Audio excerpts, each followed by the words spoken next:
Hey guys, Jack Bennett here from iCanPlayDrums.com. In today's vlog, we're going to talk about the importance or not of doing grades. So a fair few things that I wanted to cover today. The first thing is, are you even aware that grades exist on Drumkit? Because for a long time they didn't. Classical music sort of got in early with the grades thing, you know, as far as drums and percussion.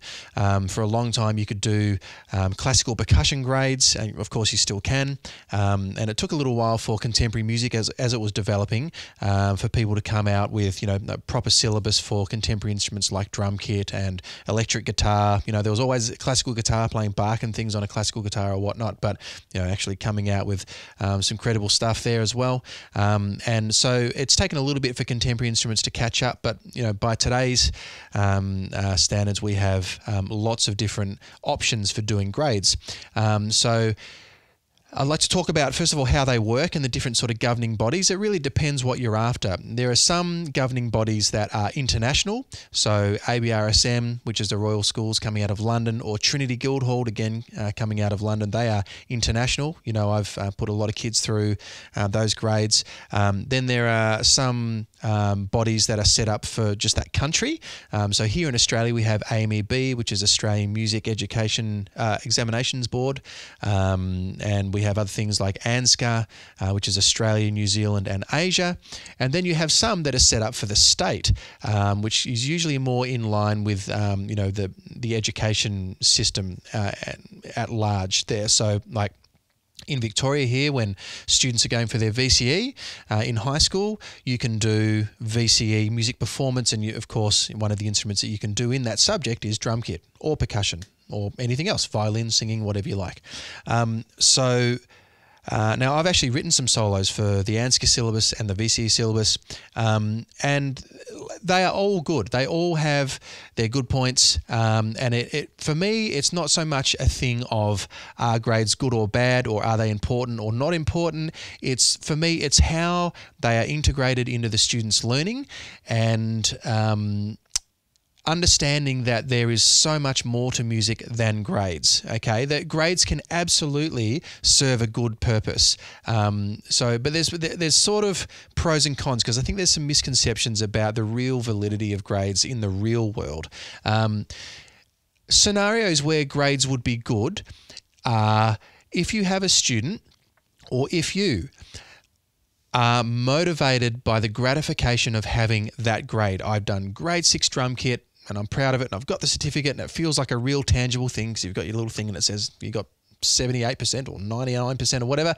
If that's what gets you to practice, whereas you weren't going to practice unless you did that, then that's grades serving a good purpose. That's fine.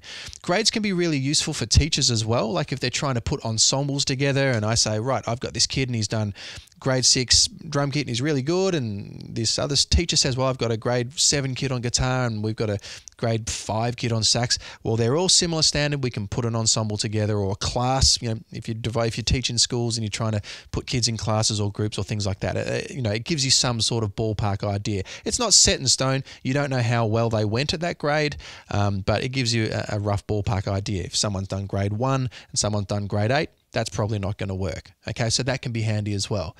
Now, personally, I actually teach, probably my favorite one is the Trinity syllabus, and I teach from it like every day.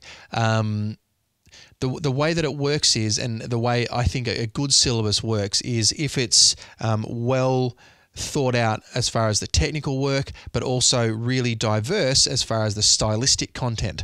So this is not a plug for Trinity, but just to give you an example of how Trinity works, because it is quite thorough.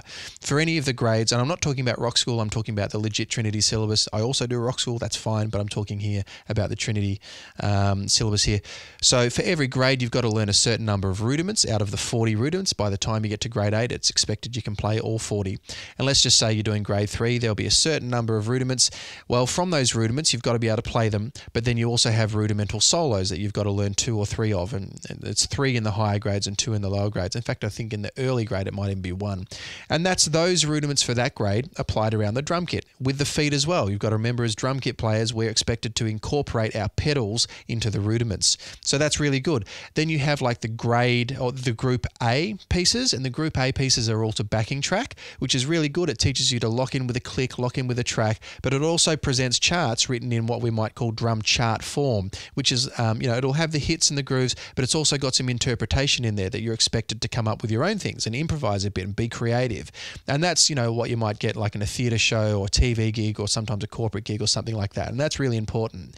Then you have your group B pieces, which are your solos, so no music, no backing track. And that's where typically every single note's going to be written out, so it's really good for your reading. It can get quite technical, and so it's quite broad as far as the skill set that you need to know, but also the range of styles that Trinity have is really broad. There are some, I wouldn't say downsides to grades, but just things to be aware of. Just because you've done grade 8 does not suddenly mean you have finished the instrument. I'll never forget this comment that floored me from a student once. He said, when I've finished Drumkit, I'm going to quit and take up, I don't know, whatever he said, clarinet, guitar, I don't know.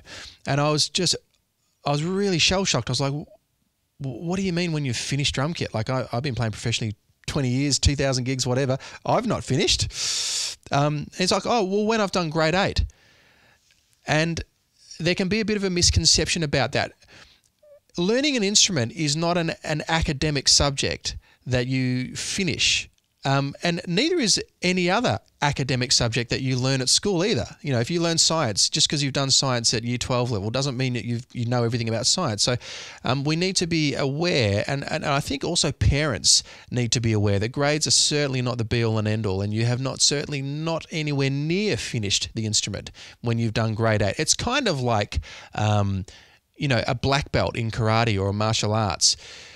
When your sensei, who's probably, 6th, 7th dan black belt, when they give you a black belt, you're kind of doing it more or less right at that point. You're not amazing yet, but you're starting to do it properly, and now it's really going to start. It's kind of like that with grade 8. When you get to grade 8, you're starting to do some serious playing. You're starting to do you should have decent technique. You should be able to play a bunch of different styles, and now we'll really start, firing from there. So my other thing would be, parents, please don't put too much of a emphasis on grades. It's not music and playing an instrument is not an academic subject. I don't think Beethoven was grade 8 at composition and arranging. I don't think Miles Davis was grade 8 at trumpet. I don't think Vinnie Colaiuta was grade 8 at drumkit. Correct me if I'm wrong. Maybe they did do grades, but I don't think so. The student that has goals and has a structured practice routine and just has an absolute love and strong willpower, practices every day and immerses themselves in music, listening to music, that's the student that's going to soar. It's not the kid that has kind of this skin deep understanding of stuff. That's the other thing. Just be aware too is, like within the Trinity syllabus, I did a YouTube cover of this tune called Overture from grade 8 Trinity a bunch of years ago. That syllabus has now been superseded, and there's an equally awesome tune called Brazilian Overture on the more recent syllabus. But in that original tune, Overture, there's probably 4 or 5 different styles in it. There's like a samba, there's a big band, there's like a 6/8 soul thing, and like a trad jazz thing at the start, I think. And to give you an example, you could learn that song and play it reasonably well. And let's just talk about the samba section. There's one section in it where you're playing like a standard samba. You could know nothing about samba, nothing about Brazil, nothing about Afro-Cuban music, nothing about all the other Brazilian styles, bachata, bossa nova, playing the baio, how is it different to a Cuban tumbao pattern, where's the bombo note, all that sort of stuff. But that one song, that 16 bars of a samba pattern, the one pattern in the one tempo, playing to that one tune, to that one backing track. You don't necessarily know anything about samba. You see what I'm saying? If you want to get good at music, it's got to go way beyond grades. But grades can serve as these little milestones along the way that will help motivate you and give you goals. And I think especially when you're young, you're a kid and you're a teenager, we often need these little goalposts along the way because we haven't decided at that point that we want to be career drummers. And in fact, most people do not make that decision. Very advisable. But if you want to become a serious player, it goes way beyond that. And you've got to listen to a lot of music. And I think actually the best thing you can do is play in an ensemble. Because the reality is if you get out into the real world at any level, not even amateur, just playing low-level playing, amateur, professional, or all the way up to elite pro, you're going to be playing with other humans. So get in a band, get in a larger ensemble, learn how to read music, how to improvise, how to listen, how to blend in the section. If you're playing in a rhythm section in a larger band, how to blend, how to set up grooves, how to set up figures for different parts of the song and all that sort of stuff. I personally feel that playing in an ensemble is probably a better use of your time if you have access to that. Now you might say, well, hang on, Jack, my school or where I learn or the guy down the road, we don't have access to that. So of course we're going to take grades, and absolutely you do that too. You know, if you don't have access to playing in an ensemble or a band and you can play along to these backing tracks and do these grades, definitely do that. But just keep it in context, okay?